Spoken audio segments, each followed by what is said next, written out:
You know what they say about Los Angeles? It's the land where dreams come true, and buildings are apparently professional catfish. I just discovered that even the architecture in LA is acting, and honestly, I'm not even surprised anymore. What's happening, Panda Nation? Peter Von Panda here. So I recently escaped the Midwest to attend my buddy's wedding in Los Angeles, and let me tell you, any excuse to trade cornfields for palm trees is a win in my book generally. As long as I'm not moving there and just visiting. But I'm staying in Santa Monica, living my best coastal elite life for exactly 72 hours before reality drags me back to casserole country.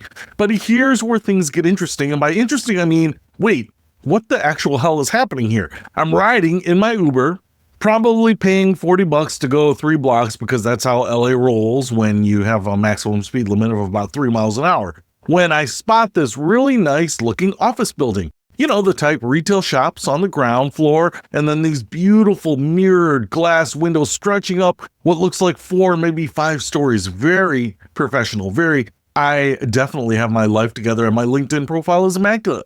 So I'm walking by this building the next day, probably looking for overpriced avocado toast because when in Rome, right? And that's when I noticed something that makes me question everything I thought I knew about reality. Those gorgeous glass windows, those impressive upper floors, yeah, they're faker than a reality TV show romance. The building had pulled a straight-up Disney-level magic trick on me. What I thought was a sophisticated multi-story office complex was actually just a one-story strip mall wearing a really convincing tuxedo t-shirt. The entire upper facade was completely fake, just glass and mirrors creating the illusion of floors that don't exist. Now, I've got to give them credit for the execution. This wasn't some half-hearted attempt at architectural deception. This was full commitment to the bit. I'm talking Oscar-worthy performance from a building that's essentially catfishing the entire neighborhood. But here's what really gets me thinking.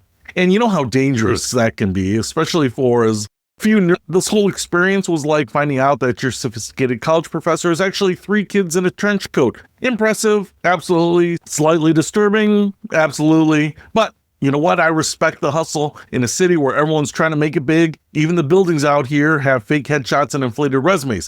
This strip mall looked at the competition and said, you know what? I'm not going to let my single story status hold me back. I'm going to manifest some extra floors and live my own truth.